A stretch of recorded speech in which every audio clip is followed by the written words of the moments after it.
तस्मै श्रीगुरवे नमः।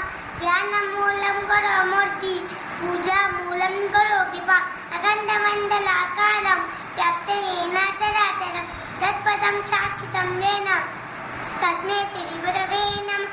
ध्यानमूलं करो मूर्ति पूजामूलं करो प्रदम् अखण्डमण्डलाकारं व्याप्तेन चराचरं तत्पदं साक्षितं येन तस्मै श्रीगुरवे नमः।